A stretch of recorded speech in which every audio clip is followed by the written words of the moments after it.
Katrin Horowitz asked about I Know a Man, if you want to stay on that poem. Sure. She said, I'm curious what other people think about Creeley's title. Does it refer to John, who is not John, or the narrator himself, or possibly just a colloquial phrase as in, I know a guy who can sell me a big goddamn car. And what does he know about the man? The more I think about it, the more enigmatic the title and its relation to the poem becomes. Yeah, so this is like the crucial, well, one of the crucial questions about this poem. And I want to ask Jason, would you be willing to think out loud about who the man could be? What are some of the possible meanings of who this man is? What are some of the possible readings of the man in I Know a Man? Find the man. Okay.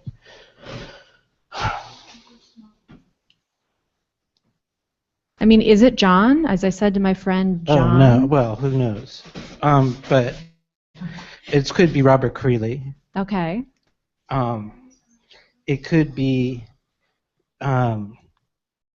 We don't know if I is Robert Creeley. Okay, so it could be. Who's the I? The man could be the I of the poem. It could right. be It could be like Robert a man Creeley. that knows himself. It could be a man who knows himself and is talking to himself somehow. It could be. Who knows if the I's are consistent? If the I in the title is the I in the. Wait, what? Oh. The I can't be consistent. The I might not be consistent in the poem? No, they may be cross-eyed. Are you suggesting there might be multiple subjectivities in this poem? I would like to say that the title provides the capacity to separate itself from the rest of the poem, and that the pronoun in a title doesn't necessarily correspond to a pronoun in the first line of a poem. Wow, that seems really radical. Yes, I think, right. I would like to think of myself as really radical, so thank you, Juliet. You're welcome, Jason. I think that I Know a Man could be then the man. So as I said, it could be that I is the man who's beginning to speak in that subsequent I. And also, what about I know? I know is a very powerful phrase. Right? Yeah. What is Mandana? What is it? What are you usually saying when you say I know? Like what you don't know. Tone? No, but you're emphatic. But if I can just say though, if you look at that third line, you have John, comma I. Could he be John? That's what Jason just suggested. Yeah. And Dave, I know a man. It's a man, not one of the other possibilities. That's right? what I was just thinking. It could stand in for human. It could stand in for man, as in mankind. So he's referring to the loss of subjectivity or the fractioning of subjectivity of the entire society. If you read it that way. So lots and lots of subjects. Jason. Let me say one little thing. Yes. This is out of left field, but the command to know, or the question of knowledge as good or bad, is something that is within the Bible. It's a biblical reference, and this is well when Linnaeus first offered his classification of every species, each one had methodical physical description, habits and such, and then the last entry in this enormous tome is Homo sapiens, and after which we get Know Thyself. So what does it mean to know man? No, not the man, not this man, not man. Like who is getting known? It's everyone, right?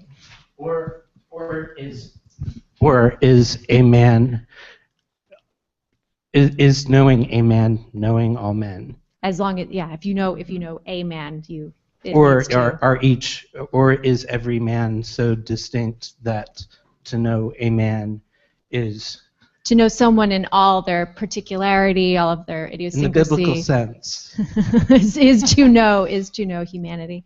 Eric, you have something to add here.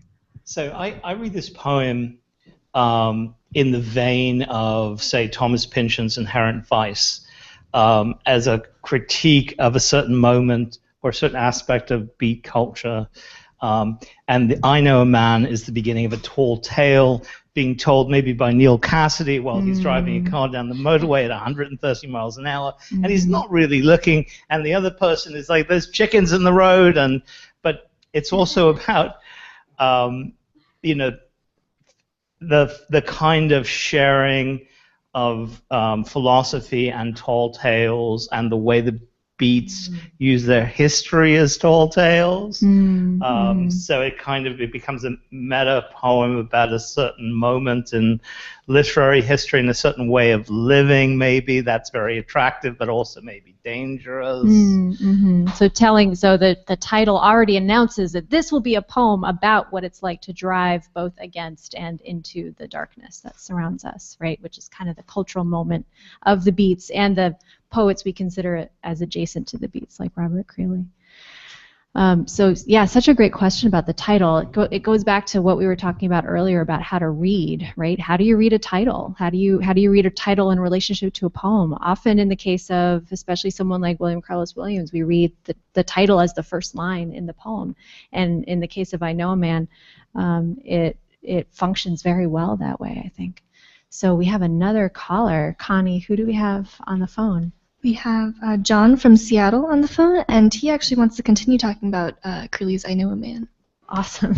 This is like my favorite poem, so I apologize to anyone who is getting upset that we're not necessarily going to have time for more, but I must have manifested this. So, okay, John from Seattle.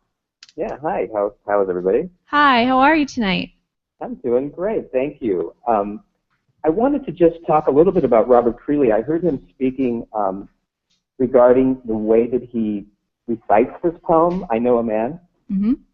And one of the discussions during the week was that he sounded, I don't know, existentially challenged or some kind of distress in the way that he was speaking. And while that certainly could be the case, what Creeley said was that the reason he was speaking that way was that it was a musical thing. It was a backbeat.